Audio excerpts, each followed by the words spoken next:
Hey there everyone, it's Wendy. Welcome. I'm so excited that you're here with me today because this is the 2019 Holiday Paper Party video, or one of them. So I chose to do 4 cards in this event, and Tina did 4 cards. So the cards you're going to see here are the 4 cards I designed and the papers that I picked. So this is the Monster Bash designer paper. But because we used stamp sets that really weren't Halloween-y, they were more Christmas, I ended up using sentiment from one of them and just tried to keep this looking a little bit more on the fall side.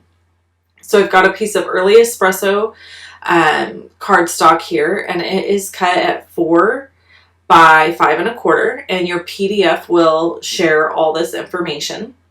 And then I've got a layer of Sahara sand or crumb cake. It doesn't really matter which one you use, and I'm layering that down, and that's cut at 3 3/4 by 5. And I totally didn't think of this. I should have actually stamped before I layered this on. I'm not sure what I was thinking there. So I'm going to ink this up and stamp all over, and I'm just using the same color of ink. So if you use crumb cake or Sahara sand, whichever you choose, you're going to want to use that same ink color. And these are little pine cones, so I'm just stamping the little pine cones all over the place, and this is in the Perfectly Plaid stamp set. So if you got the stamp sets from us, then they came in your kit. If you did not, you will need them if you want to complete the cards exactly the way we've designed them. If you don't want to make them exactly the same, we totally get that. Do whatever you want. I always say you do you. You can be as creative as you want to be with this. It's, what we are doing is just a guide. It is not a must. The crushed curry piece is cut at 3 1/4 by 3 1/4. And then you're going to need to cut your designer series paper piece at 3 by 3. So you can see here, this is a really cute monster design on the other side. So if you wanted to make this a Halloween card using different stamps instead of a kind of fallish card, you totally could do that. Again, just use whatever makes you happy. You should have a vanilla stitched rectangle in your pack, and that is what you're going to use to do your stamping. I stamped in early espresso ink, but any dark brown would work if you don't have this one. And the card base for this one is very vanilla. We definitely used more very vanilla than normal because several of the cards or designer papers use very vanilla instead of Whisper White. We stacked those dimensionals up double. I don't know if you caught that, but I stacked them on top of each other because I put dimensionals behind the crushed curry and behind the designer paper. So you want to do double dimensionals at the very end of that sentiment to pop it up enough to be even with the card. Okay, we're going to move on to this one. This is I always forget this is the Night Before Christmas paper. I always get it mixed up. So our card base again is very vanilla. It's 8 1/2 by 5 1/2. I've got a piece of crumb cake cardstock here cut at 4 1/8 by 5 3/8. And then a piece of cherry cobbler cut at 3 1/4 by 4, and it's going to layer down there nicely.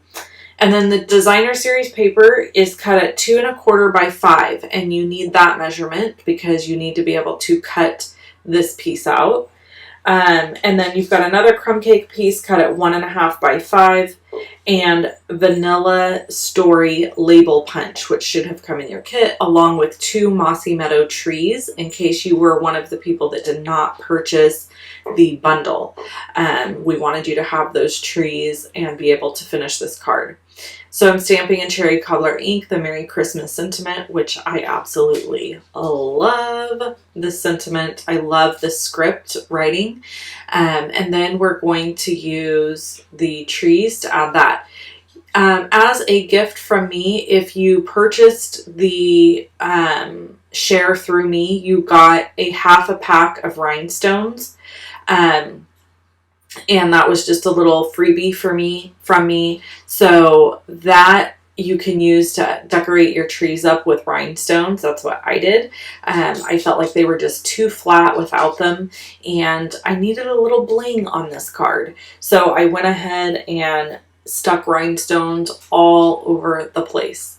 The other thing you will find in your Come Together, Nope, there's another pack that Katina did, another card, and on that card it's the Toile Tidings. I always say toil, but it's actually Toile. Toile Tidings designer paper. That has little glimmery embellishments in it as well that are enamel dots from the holiday catalog. So make sure you look for those because they are in your packet. Now, if you bought your packets through Katina and not through me, that means that hers were probably packaged differently. There's a few differences in packaging between the two of us. So if you got your packets from her, yours might be a little bit different, but I know she provided them. And if you got your packets from me, then you know that they are in your Toile Tidings designer paper pack. Okay, so we're going ahead and starting with Whisper White cardstock here, 8.5 by 5.5. You got a piece of silver foil that is cut at 4 by 5.25. Your purple posy is cut at 3 3/4 by 5. And your designer series paper is cut at 3.5 by 4 3/4. And then you also need a stitched oval. That is not provided because it's out of the designer series paper. So you need to cut an oval if you want to make the card exactly the same. If not, like I've said before, you do you can do whatever you want. But that is how we did it. We used the stitched shapes framelits and we cut a stitched oval out to be the matte piece for that smaller oval. And the smaller oval, the Whisper White oval, is provided in your kit. So you have that to do your stamping on. You just don't have this bigger oval because it's part of the designer paper. So with any paper share, and honestly with most of my classes, if it includes designer paper, those pieces are usually not cut. So that's just important for you to know. If it's a piece like this that's die cut, and I share that regularly, that's information that's provided up front, but I know there's some people that forget and then they're looking for that piece and it's not in there. So if you don't have a die cut machine or you don't have this oval, you can completely finish this card without it. It doesn't have to have it. It just adds a little bit more interest and another layer, but it's totally not required. So we're going to use Stampin' Blends, and I've got the Highland Heather Stampin' Blends instead of Purple Posy. Honestly, complete transparency, I forgot that there was a Purple Posy set of blends, and there totally is. So just something I brain farted. Totally forgot there was one. So I'm coloring with light and dark on the Highland Heather, pumpkin pie for his carrot nose, of course. And then I've got my light smoky slate marker that I'm going in and adding a little bit of shading, and you can see immediately how much dimension it adds to the snowman. I know it seems weird to add gray to something that's supposed to be white, but honestly, you have to do that in order to make something stand out and have dimension. So I'm stamping and adding my sentiment in Highland Heather. Most of you know Purple Posy had quite the little upset there at the beginning and never was able to be purchased. Stampin' Up! Has formulated it again, and it does sound like it is a color that we are going to carry and release. Unfortunately, when they put the ink originally through the aging process, it seemed fine, but then when it hit shelves and as it sat there, the ink didn't hold up. And so instead of Stampin' Up! Continuing to try to sell that, they said, no, we're not going to sell something that's not quality, and they pulled it. which I'm very thankful for. I'm not thankful for the situation, but I'm thankful for how they handled it. So we've got a Poppy Parade designer paper, good Lord, cardstock, 8.5 by 5.5. Your designer paper is from Come Together, and it's cut at 4 by 5.25. You have a piece of Whisper White that you just need to tear the top off of, and then this will create your little snow down at the bottom, little snow scene. You have a punched snowman. If you only have the stamp sets, you can then stamp onto the snowman. But if you got the punch, I would recommend grabbing a piece of Whisper White cardstock, stamping him first, and then punching him. It's a little bit harder to line him up and stamp him after he's been punched. Not impossible, but a little bit more challenging. So we're going to add his little arms and then let those dry for just a second.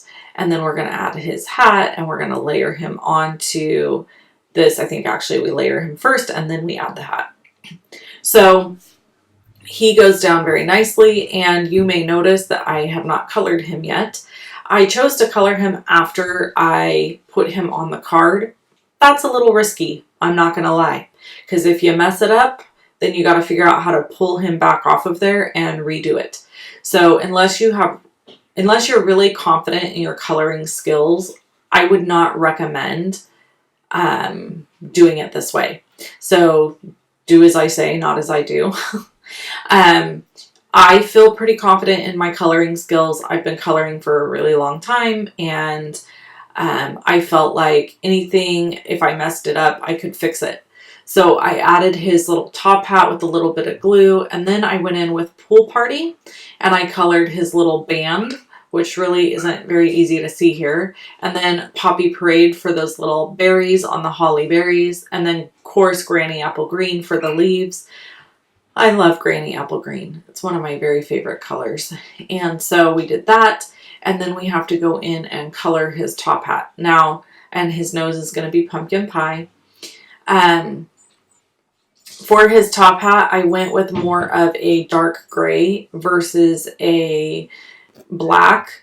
I just didn't see it to be necessary to do all the shading for his hat. If you want to do a bunch of shading and add detail, you totally can do that. But it's honestly, it's not necessary. It's a very small area. I used light Flirty Flamingo to give him a little peachy cheeks there. And then I wanted his coal buttons to be rhinestones. So I added rhinestones going all the way down his tummy. And I don't think I added any shading to this guy. I just left him alone. I didn't add any light smoky slate shading. Probably should have. So do that if you want to. Stamping again that Merry Christmas sentiment, and I'm stamping this time in Poppy Parade, adding 4 dimensionals to the back, and I will layer this on top of the Poppy Parade square. The Whisper White cardstock that I stamped the sentiment is cut at 2 by 2, and the Poppy Parade is cut at 2.25 by 2.25. So it layers very nicely. Now, the other thing is that there is a stitched square in your packets if you got your packets from me, because sister looked at my sample and not at my written out instructions when she was making it, and so you ended up with a stitched square, which actually is even cuter. So I hope you enjoyed this portion of your class. Tina has the other 4 cards that she designed and created on her video. I hope you have an awesome day. Thanks so much for signing up with us. Talk to you soon.